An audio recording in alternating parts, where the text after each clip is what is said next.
disputaban con ellos. Y enseguida toda la gente viéndolo se asombró y corriendo a él le saludaron.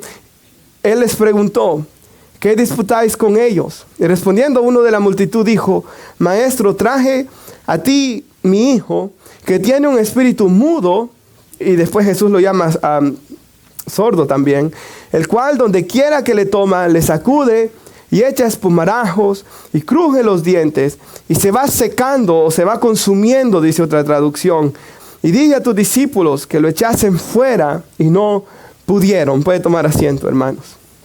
Y vamos a meditar en la palabra del Señor. Ahora, imagínense, hermanos, lo que está diciéndonos aquí la Biblia. Jesús viene bajando, ¿verdad, hermanos? De este monte con sus discípulos, con los 3 discípulos más cercanos a él. Y Pedro, Juan y Jacobo han tenido una experiencia gloriosa donde han visto la gloria del Señor Jesús, una visión de Moisés y Elías, han escuchado la voz del cielo, han tenido una experiencia gloriosa con Dios, y después que descienden de ahí, hermanos, regresan a la realidad de un mundo que está en tinieblas. Y cuando ellos descienden, hermanos, encuentran a los discípulos en el versículo 14, que había una multitud alrededor de los discípulos. Está este joven lunático ahí, el padre de él está ahí. Los discípulos han tratado de sacarle este demonio, pero no pueden. Jesús los mandó a sacar demonios. Si usted se recuerda en Mateo 10, Jesús los mandó, los comisionó a predicar y a echar fuera demonios. Y lograron sacar muchos demonios los discípulos en el nombre del Señor. Aún los 70 sacaron tantos demonios que se regocijaban, que los espíritus se sometían a lo que ellos predicaban, dice la Escritura. Pero en este caso los discípulos no pueden sacar, los apóstoles no pueden sacar este demonio.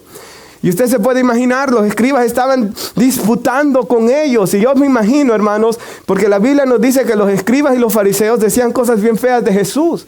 Cuando Jesús echaba a ciertos demonios fuera, ellos dijeron: por Belcebú, príncipe de los demonios, tú sacas los demonios. Pero en este caso, que no pudieron sacar los demonios, ¿usted qué cree que dijeron? Y no que Jesús tenía poder para echar fuera demonios. ¿Y dónde está el poder de Jesús? Yo me imagino, hermanos, de que muchos de ellos dijeron: quizás Jesús no es el Mesías, que era lo que ellos estaban debatiendo. Recuerde que los fariseos y los escribas ya querían matar a Jesús. Así que usted se imagina a los discípulos ciertamente avergonzados, ¿verdad? De que, hermanos, los demonios, como vemos en este caso, hermanos, cómo tenía el poder sobre este joven, no podían haber sacado el demonio fuera, hermanos. Ellos se sentían avergonzados quizás de no haberlo podido sacar. La gente estaba ahí, los escribas estaban discutiendo, ¿verdad? Acusándolos posiblemente. Y dice el versículo 15, que enseguida toda la gente vio a Jesús y se asombró, se admiró en gran manera, hermanos, cuando vio a Jesús. Yo me imagino a los discípulos la alegría cuando vieron a Jesús. Él sí va a poder, ¿verdad? Lo que nosotros no pudimos, Él sí lo va a poder hacer. Y yo pensaba en algo, hermanos. Nosotros muchas veces podemos sentir, hermanos, nos podemos sentir fracasados. Podemos sentir que no hemos podido hacer algo quizás para Dios. Hermanos, yo me imagino que acá los discípulos, ¿verdad?, tuvieron que lidiar con lo que los escribas estaban diciendo. Y muchas veces cuando un cristiano falla, la gente del mundo lo toma como una excusa para hablar mal de Dios o para hablar mal de la iglesia de Dios.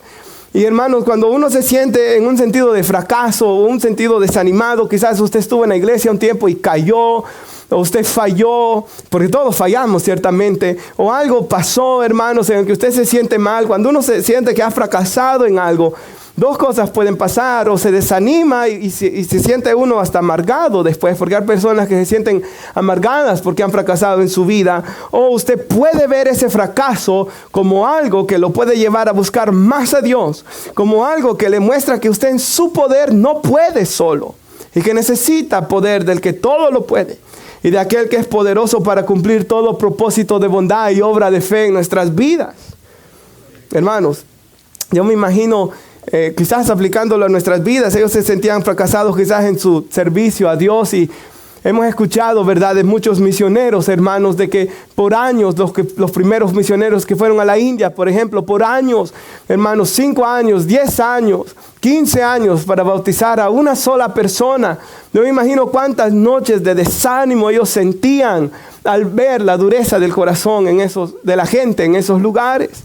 Hermanos, yo me imagino una persona quizás que su matrimonio está tan mal que se puede sentir que ha fracasado en su matrimonio y se siente angustiado. Ahora, este era el problema.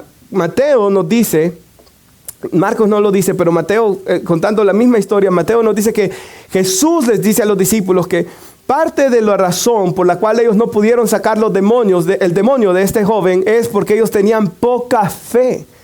¿Por qué no pudimos? Por su poca fe. Entonces, en cualquier situación que nos encontremos, un matrimonio dañado, o por ejemplo, estoy luchando con mi santidad, siento, porque esto ha ocurrido mucho, ¿verdad? Siento que nunca voy a poder dejar este pecado. Siento que nunca voy a poder vencer. Siento que nunca voy a poder cambiar. Hermanos, es ahí donde tenemos que tener fe en Dios. Esa debilidad, hermanos, nos debe de llevar a buscar a Dios. Pero ellos no estaban buscando a Dios, porque mira el versículo 28, ¿lo tenemos? Después vamos a volver a llegar hasta el 28, pero ahorita solo quiero que leamos un poquito aquí. Cuando entró Jesús a la casa, los discípulos le preguntan a Jesús, ¿por qué no pudimos echarle fuera a ese demonio? Otros sí pudimos, con este no. Y este género, o esta clase, le dice otra traducción, este género con nada puede salir, sino con oración y ayuno. Ahora vemos que los discípulos en cierta parte en el Evangelio de Lucas capítulo 11 le dicen a Jesús, enséñanos a orar. Pero vemos que en varias ocasiones que Jesús les dice que oren, por ejemplo en Getsemaní, se quedan dormidos en vez de orar. Aquí Jesús les dice que no pudieron porque no estaban teniendo comunión con el Padre.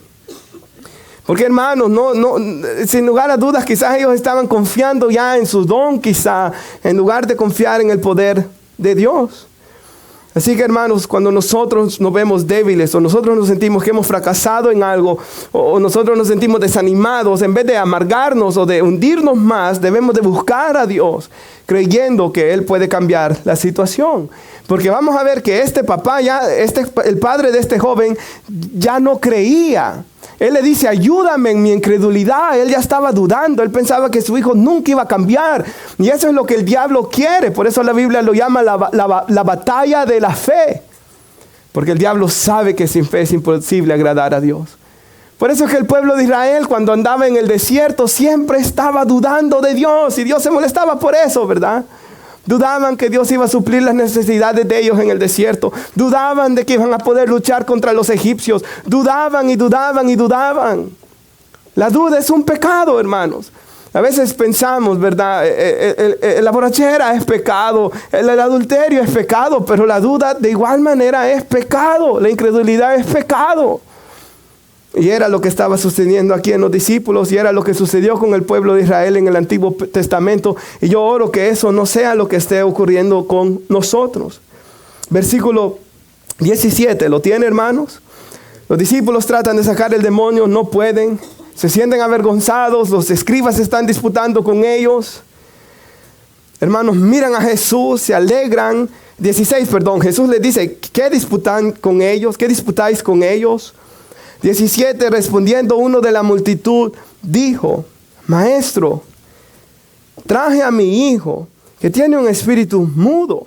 Y si puede poner nuestro hermano Mateo 17, 14, sí. Vamos a leer, hermanos, unos versículos aquí y luego vamos a seguir leyendo en Marcos. Porque dice que cuando llegaron estaba el gran gentío, ¿verdad? Y vino a él un hombre que se arrodilló. Entonces Mateo nos dice que el papá de este joven se arrodilla delante de Jesús, diciendo, Señor, ten misericordia de mi hijo que es lunático. Ahora, yo estaba buscando, hermanos, lo que significa esa palabra lunático, ¿verdad? En el idioma original, hermanos, literalmente se escribió el Nuevo Testamento en griego, significa golpeado por la luna. Y el comentarista A.T. Robertson dice que era una persona que tenía síntomas de epilepsia que se agravaban y creían ellos que según los cambios de la luna. Ahora en nuestros días, ¿verdad? En español, hermanos, cuando pensamos en un lunático, estamos pensando en una persona que tiene una locura que es intermitente, o sea que no es continua, ¿verdad? Una persona que de repente está bien feliz y de repente está bien enojado, de repente está bien y de repente está actuando locamente, ¿verdad? Eso es lo que nosotros llamamos un lunático. ¿Y por qué es que estoy diciendo esto? Porque vamos a ver en el Evangelio de Lucas, cuando Lucas cuenta esta historia, hermanos, de que el espíritu, este demonio, llegaba a la vida de este joven y casi nunca lo dejaba solo, nunca lo dejaba de perturbar. Pero en los momentos que el joven no era perturbado, él estaba tranquilo, él estaba calmado. Pero era, hermanos, cuando el demonio venía, de que él actuaba de esta manera. Y por eso es que el padre le dice que es lunático y padece muchísimo. Y sigue diciendo, porque muchas veces en el fuego y muchas veces en el agua,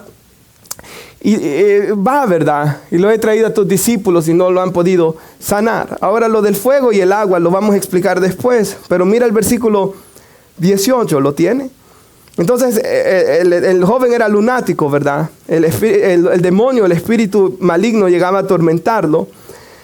Y dice el 18, el cual donde quiera que le toma, o sea, de repente venía el espíritu, le sacude, echa espumarajos, cruje los dientes, se va secando, ya él físicamente estaba muy mal. Y dije a tus discípulos que lo echasen fuera y no pudieron. Ahora, hermanos, recuerden, este era un espíritu mudo, ¿verdad? Sin lugar a dudas, el joven se quedaba que no podía ni hablar. Lo sacude, hermanos, como vamos a ver más adelante, hermanos, lo sacudía en el piso. El joven comenzaba a tener convulsiones, a salir espuma de su boca. Si puede poner nuestro hermano Lucas 9:38. Lucas nos da un poco más de información de lo que sucede con este joven.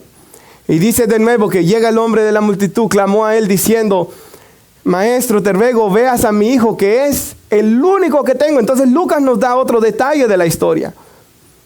Es que este era el único hijo que tenía este hombre.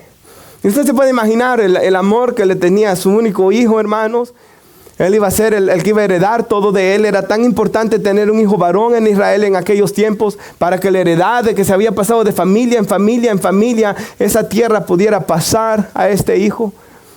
Y le sigue diciendo, sucede que un espíritu le toma y de repente él da voces. Y esto me llamó mucho la atención porque en mi comentario, hermanos, bíblico, decía, hermanos, que cuando en el Evangelio de Marcos dice que él crujía los dientes.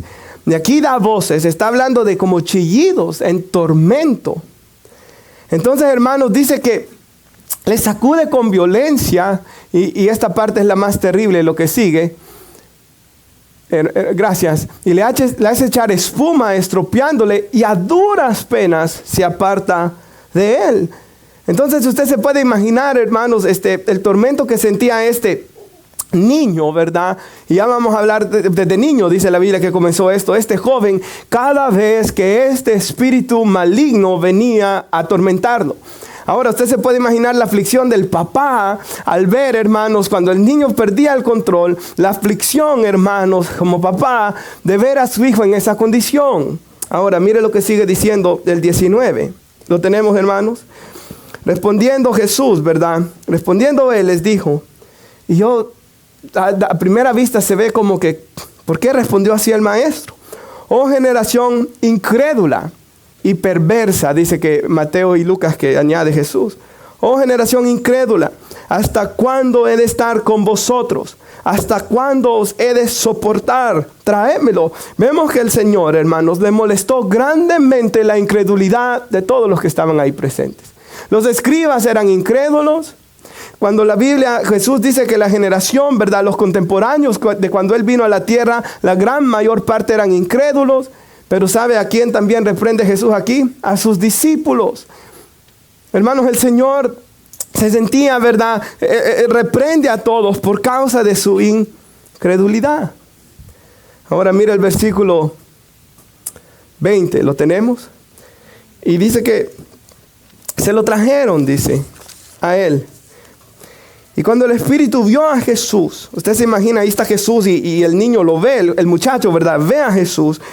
Dice que lo sacude con violencia al muchacho, quien cayendo en tierra se revolcaba, echando espumarajos. Y el 21 dice, hermanos, que Jesús pregunta al Padre, ¿cuánto tiempo hace que le sucede esto? Y él dijo, desde niño. Y eso fue lo que a mí más me impactó o me perturbó de esta historia. Porque es terrible pensar, hermanos, que un niño pueda llegar a estar poseído por un demonio. Ahora, ¿qué pudieron hacer el papá? ¿Qué pudo hacer el niño? ¿Cómo pudo llegar a ser, hermanos, que esto pasara? Porque vemos en la Biblia que no toda la gente estaba endemoniada, ¿verdad? Los apóstoles, antes que Jesús los conociera, no estaban endemoniados. Mucha gente, hermanos, que estaba en los días de Jesús no estaba endemoniada. Yo en mi vida, hermanos, desde el 2007 que conozco al Señor y que he estado en la iglesia, hermanos, la mayoría de gente no es endemoniada, ¿verdad? Sí estábamos bajo el poder del diablo, dice la Escritura. Sí éramos cegados, hermanos. Sí éramos duros hacia la fe. Pero en ninguno de nosotros, o en la mayoría de nosotros, no se miraba algo así, ¿verdad? De perder el control. Pero aunque la mayoría de gente no estaba endemoniada en esos días, o no está endemoniada en nuestros días, sí hay gente endemoniada y lo hemos visto, ¿verdad? Gente que pierde el control, mujeres, hermanos, que agarran tal fuerza. Yo me recuerdo una vez una mujer bien delgada, hermanos, pequeña, que 4 mujeres grandes y fuertes no la podían dominar, hermanos. Quizás nosotros hemos visto personas, ¿verdad?, de que se poseen por demonios y hacen cosas terribles. Ahora, hermanos, yo estaba pensando en esto. La Biblia no dice qué hizo este niño, ni qué hizo su papá.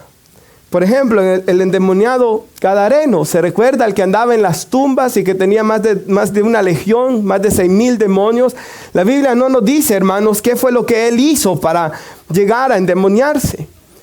Ahora, aunque no nos diga la Biblia exactamente de estos casos, la Biblia sí nos dice algunas cosas muy importantes. No participen de las obras infructuosas de las tinieblas, sino repréndanlas. La Biblia nos exhorta a no participar de obras de tinieblas. Hermanos, Dios le dijo a Israel de que no tuvieran hechiceros, agüeros, mediums, que ellos, hermanos, se alejaran de todas las hechicerías que hacían las otras naciones. Pero ellos no lo hicieron. En Latinoamérica, hermanos, nosotros sabemos de que mucha gente es dada, ¿verdad?, a hechicerías, a brujerías, a embrujar a tal hombre para que me quiera, y funciona, ¿verdad? Porque vemos mujeres, hermanos, de que logran, ¿verdad? Lo tengo embrujado y ahí está el hombre y parece que anduviera como zombie, ¿verdad? Y hace todo lo que la mujer le dice. O hombres también hacen lo mismo, ¿verdad, hermanos? Los hombres también. En Latinoamérica hemos visto muchas cosas así. En Israel, hermanos, la Biblia nos dice que Israel estaba muy mal. Habían pasado 400 años de silencio donde no había habido palabra de Dios hasta que apareció Juan el Bautista. Israel, hermanos, había pasado del dominio de los babilonios, de los persias, de los griegos a los romanos. Y la nación estaba muy mal. Y por eso es que estaba, hermanos, sufriendo tanto la gente las consecuencias del pecado, las consecuencias de vivir lejos de Dios. Ahora yo quisiera que nuestro hermano ponga 1 Corintios 7, 13 y 14, porque yo me preguntaba algo. Yo quiero darle una palabra de aliento a los hermanos que tenemos niños pequeños, ¿verdad? Yo quiero darle una palabra de aliento a los hermanos. Y cuando yo estaba orando, hermanos, o cuando yo estaba hablando con Stephanie, esto en la semana, también hablé con Cristian en el trabajo, hermanos, yo les decía este versículo. Así que, hermanos, traigo este versículo bíblico y traigo el comentario bíblico de la Biblia MacArthur también, y de la Biblia Herencia Reformada, para confirmar, hermanos, que lo que yo estoy diciendo es cierto, ¿verdad? La Biblia dice aquí, está hablando de una mujer cristiana que tiene un marido que no es cristiano. Ella viene a la iglesia, ella se congrega, él no, pero él quiere seguir casado. Vivo contigo. Tú tus cosas, yo la mía. Tú vas a la iglesia, busca horas, sirves a Dios. Yo escucho música del mundo, yo vivo como yo quiera. Puede tomar, puede hacer lo que él quiera. Pero la mujer está haciendo el bien. O puede ser al revés, ¿verdad, hermanos? También. No le debemos estar duros solo a nosotros los hombres. Puede ser el hombre el bueno, el santo, el buscador, y la mujer lo opuesto. Pero aquí te está hablando de la mujer. Si si ese hombre en vivir con ella, no lo abandone, manténgase ahí. La Biblia dice más adelante de que ¿qué sabes tú, mujer, si ese hombre algún día se va a salvar? Pero aquí es el punto que yo quiero llegar. El marido incrédulo es santificado en la mujer. Y la mujer incrédula en el marido creyente. Y mire lo que sigue diciendo el siguiente ahí. Pues de otra manera, dice, vuestros hijos serían inmundos mientras ahora son santos. ¿Y por qué este versículo vino a mi mente cuando yo estaba pensando en esto, hermanos? Porque la palabra santo en hebreo y en griego significa apartado para Dios. Cuando algo es santo, le pertenece a Dios. En el tabernáculo todo era santo porque le pertenecía a Dios. Nuestras vidas son santas porque Cristo nos compró con su sangre, por precio hemos sido comprados y le pertenecemos a Dios. Y en este caso, hermanos, el marido y los hijos, aunque no son cristianos o los niños son muy pequeños y no son creyentes todavía, pero esta mujer es cristiana, la casa toda entera, hermanos, los niños disfrutan de una bendición por la fe de ella. Y comparto, hermanos, lo de la Biblia de Estudio MacArthur, porque me gustó lo que dijo el pastor MacArthur. Y dice así: la presencia de un padre creyente, padre o madre, ¿verdad? Creyente, expone a la bendición a la familia y les brinda protección contra males espirituales indebidos, dice. Males espirituales. Y recibirán muchas bendiciones, en lo cual, dice, y esto me gusta, en muchos de los casos llega a incluir la salvación, ya sea del hombre o de los hijos. Lo vemos en Timoteo, ¿verdad? El papá, hermano, era griego, dice la Biblia. De nacionalidad era griego y esa palabra era, da a entender que él ya se había muerto, ¿verdad? Pero aunque él murió, y no nos dice la Biblia si se convirtió, si se salvó, la abuela y la mamá, hermanos, le compartieron la palabra a Timoteo. Dios bendijo a Timoteo, Dios salvó a Timoteo, Dios usó a Pablo como una figura masculina en la vida de Timoteo y Dios usó a Timoteo para predicar la palabra de Dios. Esa es la fe que debe de tener cada uno de nosotros, hermanos. Si los dos estamos en Cristo, mejor. Si aunque sea uno, manténgase firme, pelee usted. Si él se quiere ir al infierno, que se vaya a él, pero que no se la lleve a usted y a sus hijos. Joel Beeke dice así: el hogar entero, comentando este versículo, el hogar entero es puesto aparte para la bendición de Dios. El hogar entero es puesto aparte, porque eso significa santo, ¿verdad? Hermanos, Dios promete proteger a los que estamos en Cristo. Dios promete bendecir a las familias enteras. Aunque es cierto que no puede ser poseído por un demonio un creyente, si la Biblia dice en Efesios 6:12 de que tenemos lucha contra principados, contra potestades y contra gobernadores de las tinieblas. Así que lo que yo tengo que hacer como padre de familia, usted como madre, debe ser asegurarse que esté en Cristo usted. Que su fe es verdadera, que usted se ha arrepentido, que su fe está en Él. Jesús dice: nadie que venga a mí, yo le voy a echar fuera. Esto no se trata como que yo quiero a Cristo y Él no me quiere a mí. No, Él nos llama a venir a Él. Así que yo estoy en Cristo. Lo segundo, por favor, tiene que orar fervientemente por la protección de sus hijos. ¿Se acuerda, hermanos, cuando Abraham desciende a Egipto con Sara, su mujer, y había Ismael, creo que se llamaba, ¿verdad? Si recuerdo bien, quería acercarse a Sara, pero hermanos, Dios le dice: no toques a ese hombre y a su mujer. Cuando Isaac desciende, Dios lo protege. Cuando el suegro quería hacerle el mal a Jacob, hermanos, Labán, Dios lo protege a Jacob también. En la Biblia, hermanos, vemos una protección para aquellos que están en Dios. Así que tenemos que también nosotros orar fervientemente. Porque ese era el problema. Estos discípulos estaban ahí que el diablo le ganó porque no oraban, hermanos, no tenían comunión con Dios. Lo segundo, debemos instruirlos en las Escrituras. Como Timoteo fue instruido por su madre, debemos instruir a nuestros niños para que piensen bíblicamente. Y si usted está ahí lleno de dudas, hermanos, la Biblia dice en el Salmo 119, versículo 9, ¿con qué limpiará el joven su camino? ¿Con qué mantendrá puro un joven su camino? Con guardar la palabra de Dios. Es importante, hermanos, que ellos conozcan la palabra de Dios. En mi corazón he guardado tus dichos para no pecar contra ti. Deben conocer la palabra de Dios. Y el cuarto, es muy importante, o sea, debemos estar en Cristo. Debemos orar por ellos. Debemos instruirlos con la palabra. Y tenemos que ser sabios de las personas que están a su alrededor. En la escuela no podemos hacer nada, hermanos. Y allá ellos van a tener que tomar sus propias decisiones. Y en estos días ha salido mucho, ¿verdad? De maestras, hermanos, de que han abusado de jóvenes en la middle school, por ejemplo. Y yo sé, hermanos, de que hay un peligro y por eso tenemos que orar, ¿verdad? Por la gracia, la protección y la soberanía de Dios que los cuide de esas cosas. Pero yo quiero enseñar en las fotos unas pantallas, hermanos, si nuestro hermano puede poner de algunas estadísticas de cuando plantamos la iglesia, hermanos. Me dieron este estudio y me lo volvieron a dar cuando fui en el viaje misionero hace exactamente 1 año. Y nos daban unas estadísticas, hermanos, después nos hacían un examen. Entonces yo tomé fotos, ¿verdad? Para asegurarme que me iba a acordar de eso, hermanos. Y cuando estaba pensando en esta predicación y cuando estaba pensando en proteger a los niños, traje esas fotos y se las mandé al hermano Marvin. Y dice aquí, estadísticamente, 1 de cada 10 niños va a ser sexualmente abusado antes que cumpla 18 años en Estados Unidos. 1 de cada 10 niños va a ser abusado, hermanos, antes de los 18 años. 1 de cada 7 niñas, las niñas más, y 1 de cada 25 niños, antes de cumplir 18 años, va a ser abusados. Ahora, usted se imagina por quién son abusados. El siguiente foto dice, 60% de esos abusos antes de los 18 años ocurren por gente que la familia confía, amigos de la familia. Es increíble eso, ¿verdad, hermanos?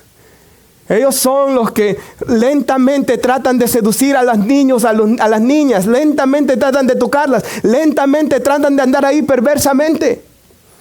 Y muchas veces, hermanos, son hombres de que apantallan, de que uno ni pensaría lo que están haciendo.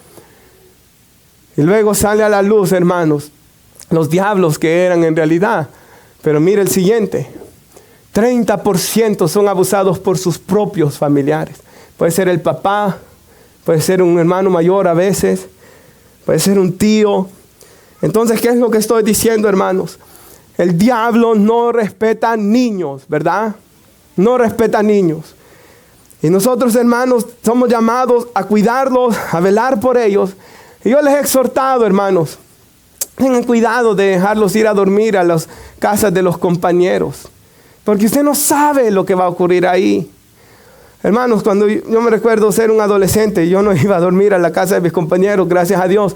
Pero yo recuerdo que uno era un adolescente y uno iba a la casa del amigo y ahí, hermanos, tenían todo tipo de material ilícito. Algunos hermanos ahí han sido abusados, otros ahí han aprendido a tomar. Entonces tenemos que tener cuidado a dónde van. Cuidado con irlos a dejar a dormir a tal casa porque no sabemos si el hombre ese, aunque parece que es padre de familia, aunque aparenta que es tan bueno, no sabemos qué clase de persona él es. En especial en este mundo en el que vivimos hoy, hermanos, donde hay tanta perversidad y depravación y donde hay tantos problemas de enfermedad mental. Donde la gente, hermanos, está teniendo tantos problemas en sus pensamientos.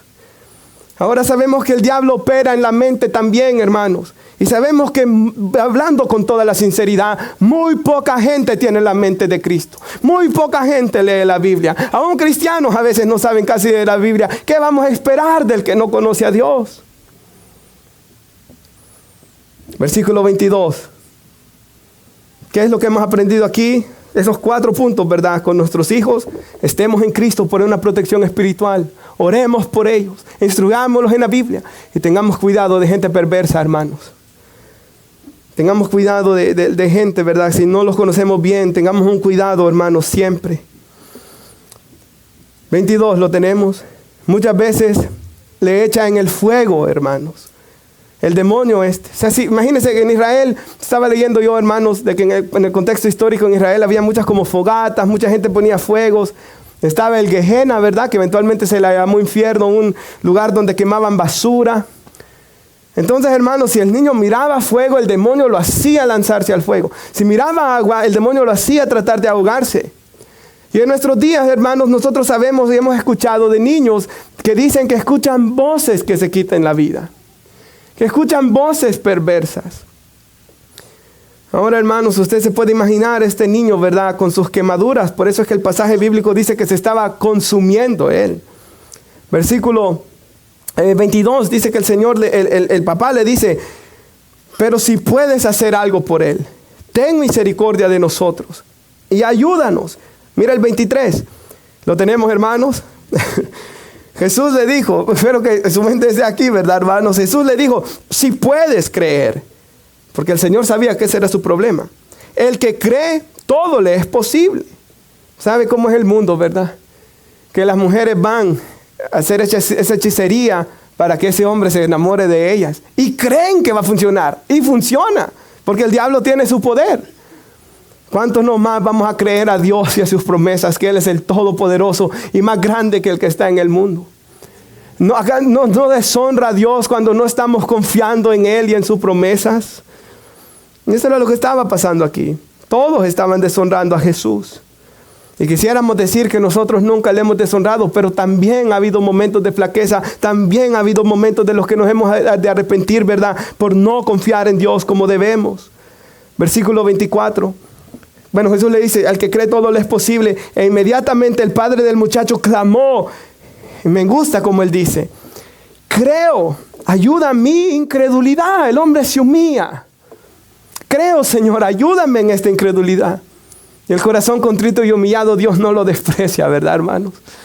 El Señor perdona, el Señor es bueno, el Señor es misericordioso. Sin fe es imposible agradar a Dios, pero aunque sea que tengamos fe como un granito de mostaza, era poca fe, era imperfecta, hermanos, pero lo importante era que creyó en Jesús. Ayúdame en esta incredulidad. Ayúdame en esta debilidad. El Señor no lo despreció, ¿verdad? Y el Señor lo ayudó. Versículo 25.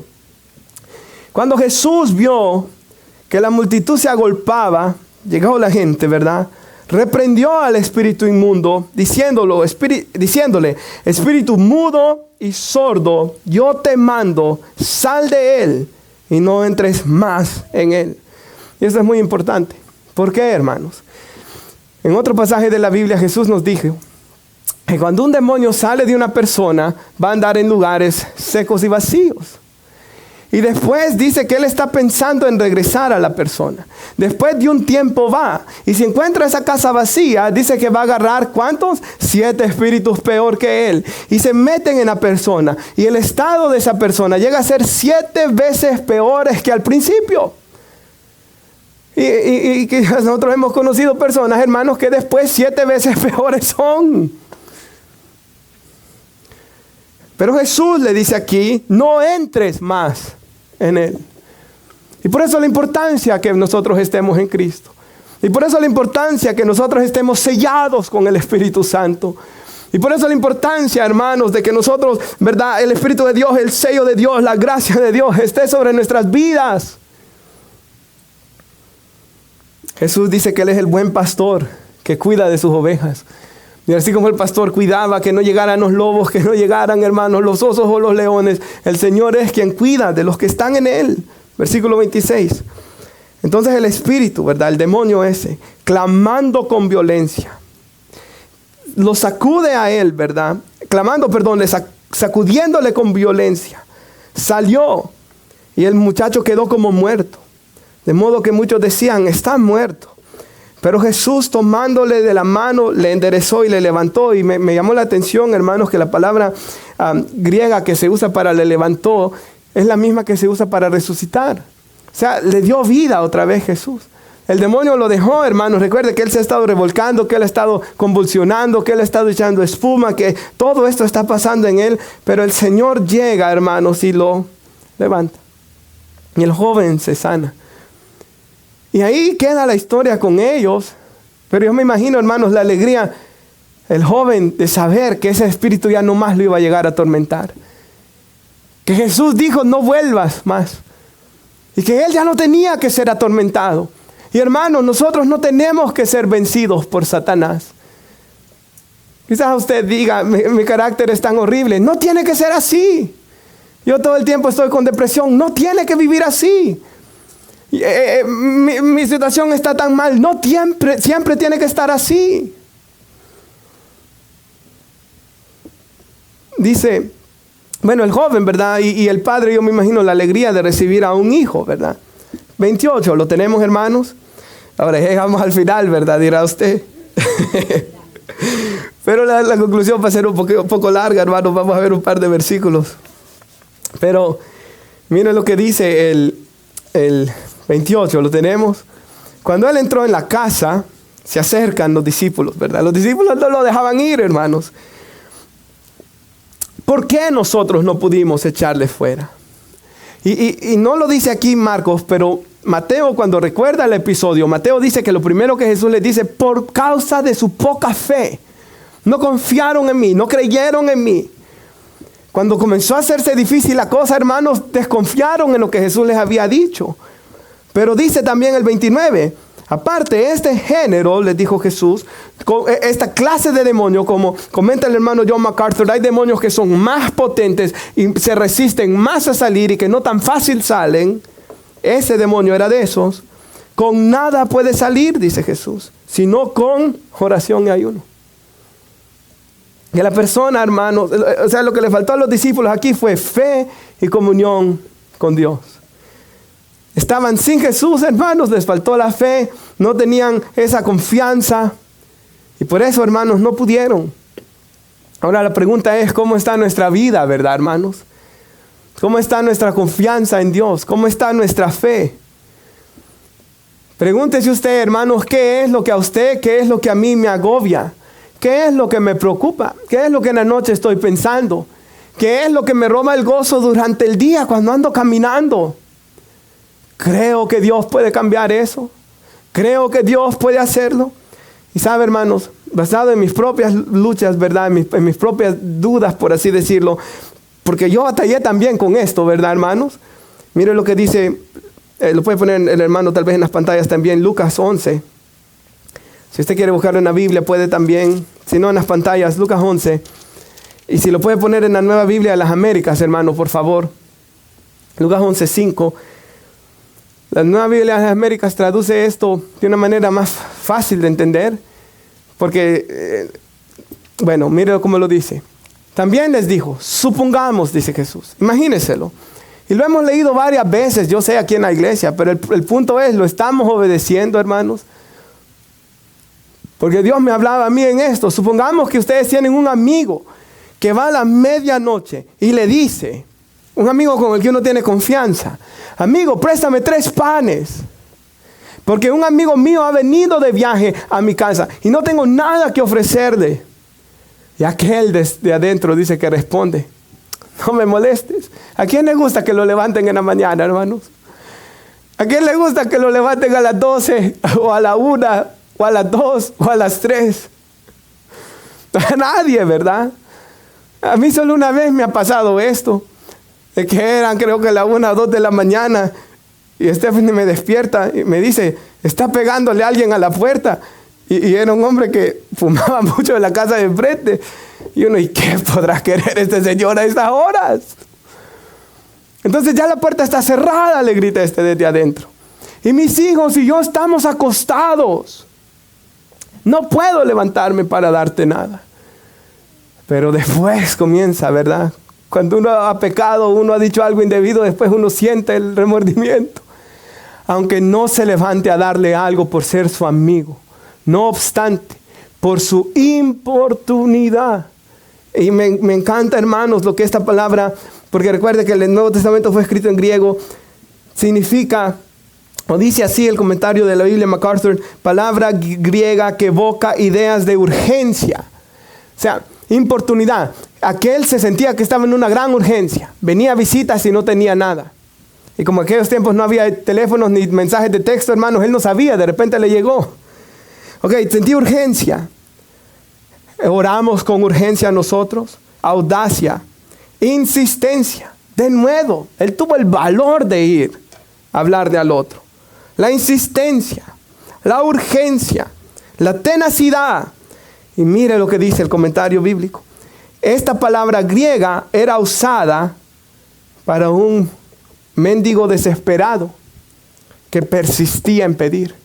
Un hombre que estaba desesperado, como en las calles vemos personas, ¿verdad?, que piden dinero. Eso era lo que este hombre estaba haciendo. Él sabía que no tenía nada. Y hermanos, yo me pongo a pensar cómo es que nosotros llegamos a Dios, ¿verdad? Quizás llegamos, hermanos, sabiendo que no podemos hacer nada por nosotros mismos. Quizás llegamos nosotros, hermanos, sintiendo que le necesitamos a Él desesperadamente. Quizás llegamos nosotros sabiendo, hermanos, Señor, solamente tú puedes cambiar mi situación. Pero luego sigue diciendo el versículo bíblico. Así que yo les digo,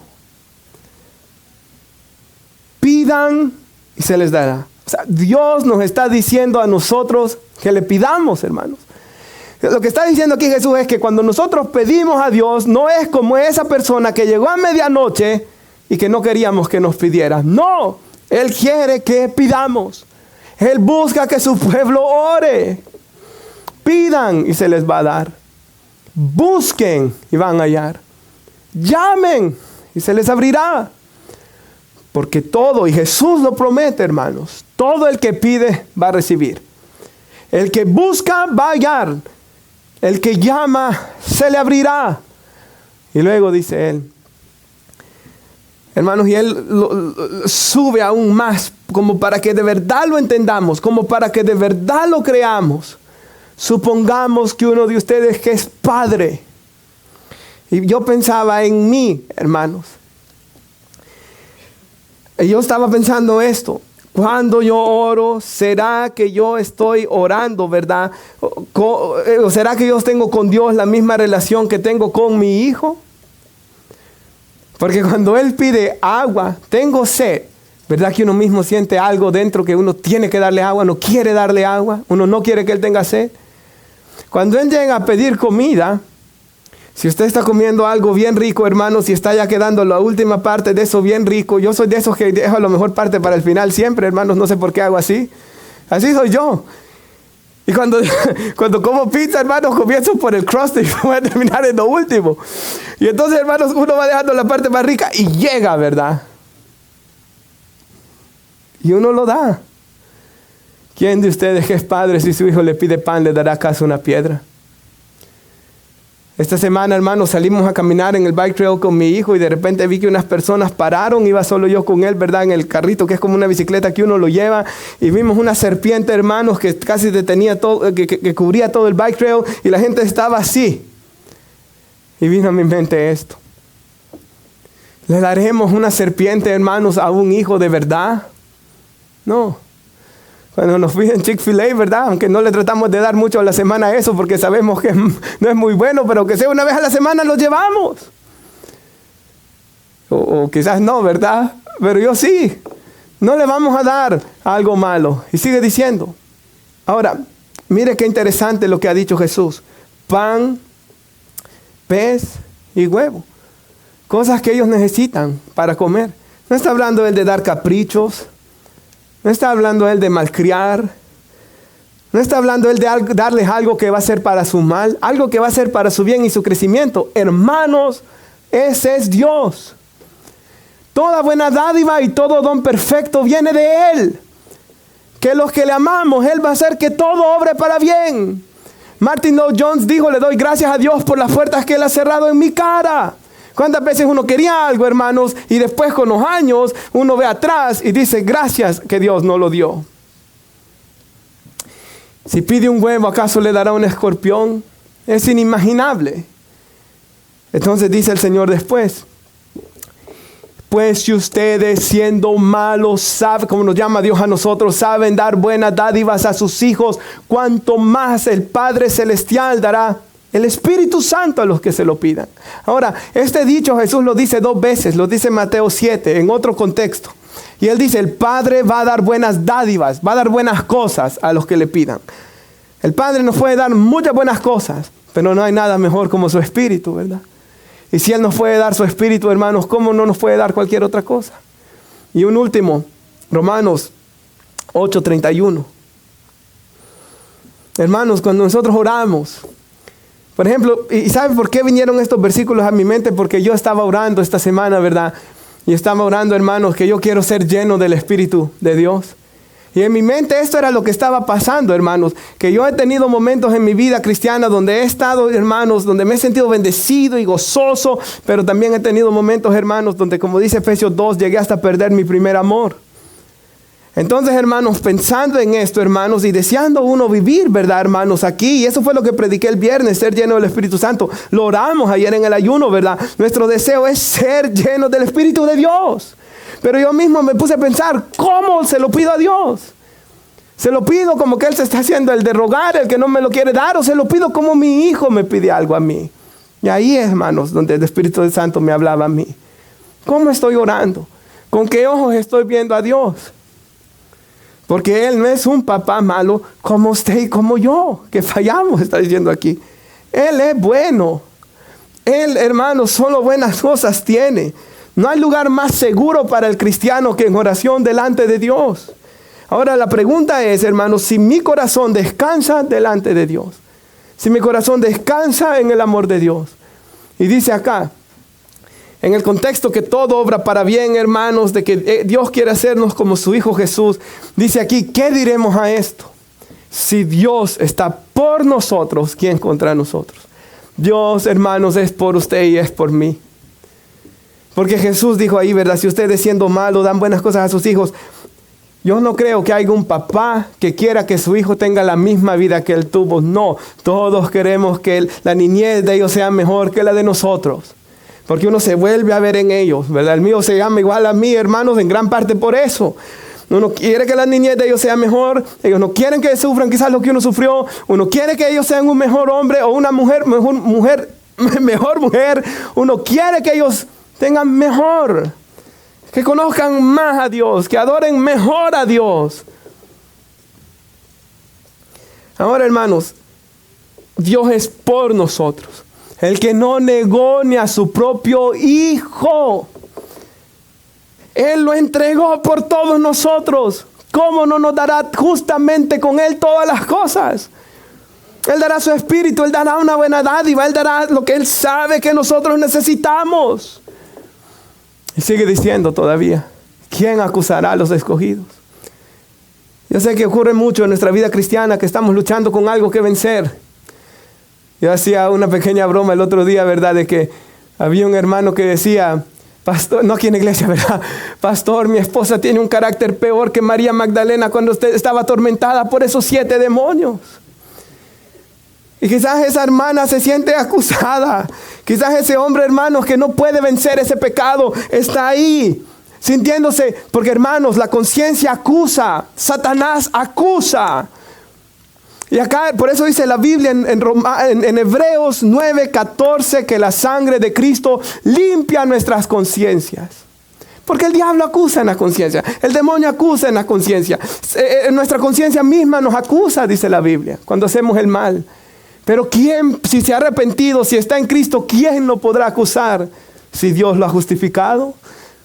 Y luego sigue diciendo, ¿quién podrá condenar si Cristo Jesús murió por nosotros, hermanos? Si Él pagó el precio, si su sangre nos limpia de todo pecado, si Él resucitó, hermanos, y está sentado a la diestra de Dios para interceder por nosotros, Jesús nos representa delante de Dios.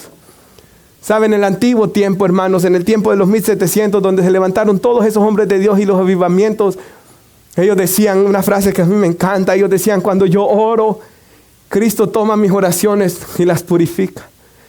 Cuando yo oro, y es lo que dice Pablo, ¿verdad? Efesios 3:20, que Dios es poderoso para hacer con nuestras peticiones mucho más de lo que podemos pedir o llegar a pensar. Para hacer las cosas mucho más abundante de lo que yo puedo pedir. Hermanos, si yo creo que Cristo está a la diestra del Padre por mí, yo puedo confiar en que cualquier situación en la que yo me encuentre, cualquiera que sea mi petición, Él me lo va a dar, porque Él no negó a su Hijo por mí. Y Él es bueno, no es malo como usted y como yo.